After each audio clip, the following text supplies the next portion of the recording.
एवं धर्म प्रेमी सज्जनों,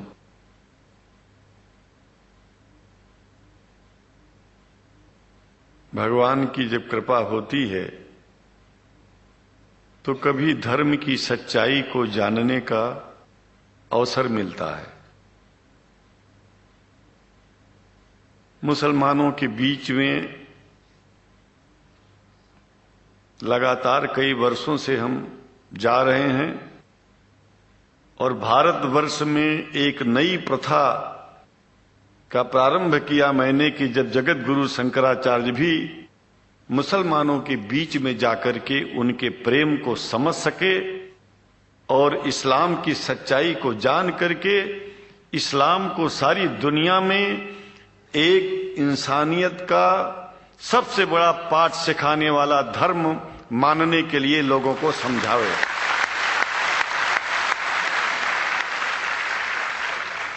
जब लोग इस्लाम को बेदर्द, मुसलमान को बेदर्द, तलवार के जोर पर चलने वाला धर्म बताते हैं तो अगर शायद धरती में कोई दुखी होता होगा तो सबसे ज्यादा दुख मुझको होता है। ये न सच्चाई है और न कभी ये सच्चाई हो सकती है। जिस इस्लाम ने पहला कलमा ही कुरान शरीफ का ये बताता है कि नहीं है इबादत के काबिल सिवाय परमात्मा के और कोई, ला इलाहा इल्लल्लाह मोहम्मद रसूल अल्लाह। भला आप बताइए, वेदों का रस निचोड़ करके मोहम्मद साहब ने परमात्मा की इबादत करके परमात्मा के पैगाम को एक ही कलमे में दे दिया। इससे बड़ा ग्रंथ दुनिया में और क्या हो सकता है। अगर कुरान के पहले कलमे को ही पढ़ करके हिंदू अपने धर्म का पालन करना चाहे तो उससे बड़ा धर्मात्मा शायद कोई नहीं होगा। कुरान को हमने गहराइयों में जाकर के तो नहीं अनुभव किया, लेकिन कुरान के मानने वालों के हृदय की गहराइयों में जाके देखा कि अगर इस्लाम को पूरी दुनिया अगर स्वीकार कर ले तो इसमें कोई बुराई नहीं है। इस्लाम परमात्मा के द्वारा बताया गया सिद्धांत है। इस्लाम किसी व्यक्ति का अपना नियम नहीं है, अपना सिद्धांत नहीं है।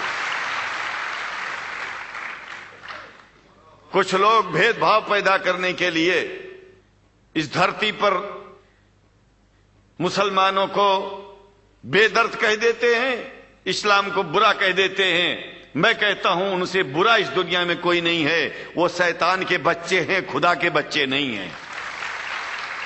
क्योंकि जहां तक मेरी अपनी पहुंच है, हमने वेदों को पढ़ा, पुराण को पढ़ा, शास्त्रों को, हिंदू धर्म ग्रंथों को पढ़ा, उसके बाद में मुसलमानों के बीच में जाना शुरू किया। हमने मुसलमानों से हाथ मिलाया तो हमारा विरोध किया गया। ये अंडा खाने वालों से हाथ मिलाते हैं, शंकराचार्य कैसे हैं? अरे हमने कहा कि तुम्हारी समझ में नहीं आ रहा है।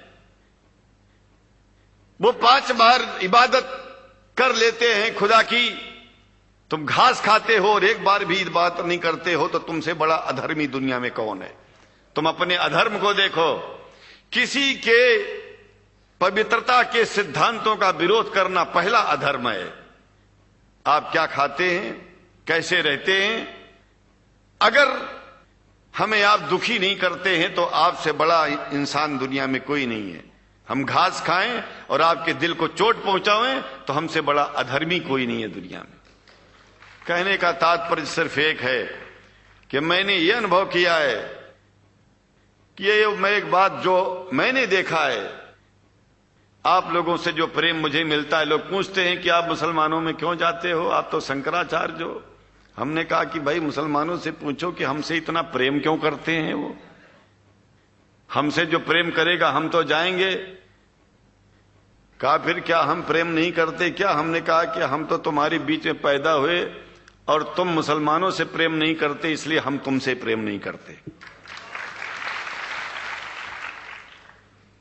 मैं आप लोगों के बीच में आकर के एक बात बताता हूं। कुछ समय से हिंदू धर्म के नाम पर कुछ संस्थाएं हिंदू मुसलमानों में भेद पैदा करने के लिए कुछ ऐसा कार्य किया जिसकी वजह से आम हिंदू, सीधा साधा हिंदू बेचारा जान ही नहीं पाता है इस्लाम क्या है और सनातन धर्म क्या है। सनातन धर्म और इस्लाम में कोई भेद नहीं है और हिंदू धर्म तो कोई धर्म ही नहीं है। सनातन धर्म धर्म है और शायद जो संस्कृत का सनातन शब्द है, अगर किसी भाषा में उसको इस्लाम कहा जाए तो कोई बुरी बात नहीं है। इस्लाम और सनातन में कोई भेद नहीं है, क्योंकि परमात्मा एक है, परमात्मा सबका है। ये संदेश ऋषियों मुनियों ने दिया और यही संदेश परमात्मा का भेजा हुआ संदेश स्वयं हमारे मोहम्मद साहब ने इस पैगाम को हमको दिया। तो हम भेदभाव क्यों करें? यहां पर भारत का मुसलमान, एक बात बिल्कुल मैं स्पष्ट बता रहा हूं आपसे, अगर भारत का मुसलमान सो गया तो भारत सो जाएगा। इसलिए भारत को जगाना है तो मुसलमानों को जागते रहना पड़ेगा। भारत जाग जाएगा, पूरी दुनिया जाग जाएगी। यह भी मैं जानता हूं कि भारत के सच्चे हिंदुओं को, जो सच्चे सनातन धर्मी हैं, उनको मुसलमानों से प्रेम चाहिए, उनको मुसलमानों से भेद नहीं चाहिए। अंग्रेजी की भी मिल गई है और हम तो चाहते हैं हाँ, कुरान शरीफ सारी दुनिया में अगर इस ग्रंथ को पहुंचाया जाए, और पहुंचाना चाहिए। मैं तो मुसलमानों से एक जरूर बात कहूंगा कि आप लोग एक चीज का ध्यान दें। आपके पड़ोस में जिस भी भाषा को जानने वाला व्यक्ति रहता हो, जिस भी भाषा को, कोशिश कीजिए कि आप इस कुरान जैसे पवित्र ग्रंथ को उसको उसकी भाषा में पहुंचाइए। और मेरी समझ में सारी दुनिया में एक कुरान पहुंचेगा तो सारी दुनिया में शांति होगी, सारी दुनिया में अमन होगा और सारी दुनिया में ऐसे ही इतने प्रेमियों के बीच में शंकराचार्य को पहुंचने में और बोलने में कोई दिक्कत नहीं होगी, संकोच नहीं होगा। आप लोग भी निडर हो जाइए, आप लोग भी संकोच छोड़िए। हम जानते हैं कभी कभी संकोच में, कभी कभी इस देश के कुछ जो फिरका परस्त लोग हैं, उनकी उल्टी सीधी योजनाओं में हम लोग एक दूसरे से मिल नहीं पाते।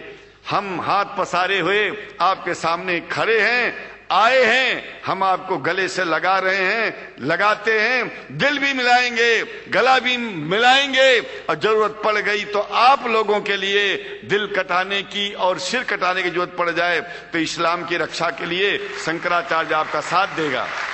क्योंकि शंकराचार्य जानते हैं इस्लाम धोखा नहीं है, शंकराचार्य जानते हैं इस्लाम बर्बादी का रास्ता नहीं है। शंकराचार्य को पता है कि जो वेद में लिखा है वही कुरान में लिखा है, इसलिए हमारा धर्म नहीं छूटेगा, हमारा धर्म और आगे बढ़ेगा। अगर हम मुसलमानों को अपना सगा मानते हैं तो मुसलमान परमात्मा का बनाया है, आदमी का नहीं। हिंदू जो अपने को कहते हैं वो भी जान लें कि वो परमात्मा के बनाए हैं, तो मुसलमानों से भेदभाव करना बंद कर दें और हमारी तरह सबसे प्रेम करें। डॉक्टर लखनार साहब, देखिए मैं अपरिचित था, जानता नहीं था और मैं बड़ा प्रसन्न हूं कि वो समय निकाले और यहाँ आए। उनको तो मैं धन्यवाद क्या दूं, मैं तो ये चाहूंगा कि परमात्मा उनको शक्ति दे कि हम लोगों को सबको ऐसे ही सुंदर दिव्य बड़ी सभाओं में संबोधित करते हुए और हम लोगों के ऊपर वो स्वयं कृपा बनाए रखें और हम उनके साथ रहेंगे, जहां भी जरूरत होगी सदा जीवन में उनका साथ देते रहेंगे। इन्हीं शब्दों के साथ जीवन में अब जब भी याद करेंगे, जब तक मेरा शरीर है, हम आपकी सभाओं में आते रहेंगे। ओम शांति शांति शांति।